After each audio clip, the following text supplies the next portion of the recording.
अकोला में चुनाव परिणामों के बाद हिंसा भड़क उठी है। अकोटफैल इलाके में भाजपा के विजयी उम्मीदवार शरद तुरकर पर जानलेवा हमला किया गया। दो गुटों के बीच हुए इस हिंसक टकराव में शरद तुरकर को बेरहमी से पीटा गया, जिसमें वे गंभीर रूप से घायल हो गए। घटना अकोटफैल पुलिस थाने के सामने हुई, जहां बड़े पैमाने पर पथराव और वाहनों में तोड़फोड़ की गई। कई वाहन क्षतिग्रस्त हुए, कुछ को सड़क पर पलट दिया गया। प्राथमिक जानकारी के अनुसार पराजित उम्मीदवार के समर्थकों कथित तौर पर नितिन राउत के समर्थकों पर हमलों का आरोप लगाया जा रहा है। शरद तुरकर का इलाज निजी अस्पताल में जारी है। स्थिति को नियंत्रण में रखने के लिए भारी पुलिस बल तैनात किया गया है और अतिरिक्त फोर्स भी बुलाई गई है। पूरे इलाके में तनावपूर्ण माहौल बना हुआ है। अकोला एसपी अर्चित चांडक ने स्थिति का जायजा लिया और प्रतिक्रिया दी। एकच पक्षाचे दोन उमेदवार होते, त्यांचा एक जिंकला होता, एक पडला होता। तर त्यामुळे त्यांचा काही वाद झाला आणि ते जे हारला होता त्यांनी त्यांचा काही मारण केली, तर त्यामुळे काही लोक जमले होते।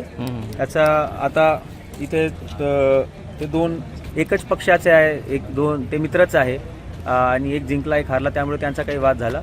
त्यामुळे जे दोन गट आहे एकच पक्षाचे ते आपसात आले होते आणि नंतर त्यांनी ज्यांची काही मारण झाली आहे ते आता सध्या स्टेबल आहे, काही जास्त अडचण नाही आहे। आमचा पोलीस बंदोबस्त तैनात आहे आणि यांची मागणी आहे की त्यांच्यावर म्हणजे जे काही झालेलं आहे त्याच्यावर कारवाई झाली पाहिजे। तर आम्ही जे काही कायदेशीर प्रक्रिया आहे FIRची आणि नंतरची जे कायदेशीर प्रक्रिया आहे ते आम्ही आता सुरू करत आहोत। यात काही वाहनांची काही तोडफोड आणि त्यांना चकोलला करण्यात असं ऐकण्यात आलं का? नेमकं काय? ते काही कार्यकर्ता तिथे जमून त्यांनी वाहनाला काही हलवण्याचा प्रयत्न केला होता। तिथे काय झालेलं आहे, तिथे आमचे पोलीस बंदोबस्त तैनात सुद्धा होता। कोणी जास्त काही जखमी नाही। तो एकच माणूस ज्यांना अगोदर मारण झाली तो जखमी आहे, त्याच्यावर उपचार सुरू आहे आणि तो आता स्टेबल पण आहे। मायनर इंजुरीज आहे आणि आमच्या तिथे पोलीस बंदोबस्त पण आहे, आमच्या कर्मचारी अधिकारी पण आहे, इथे पण आमचे कर्मचारी अधिकारी आहे।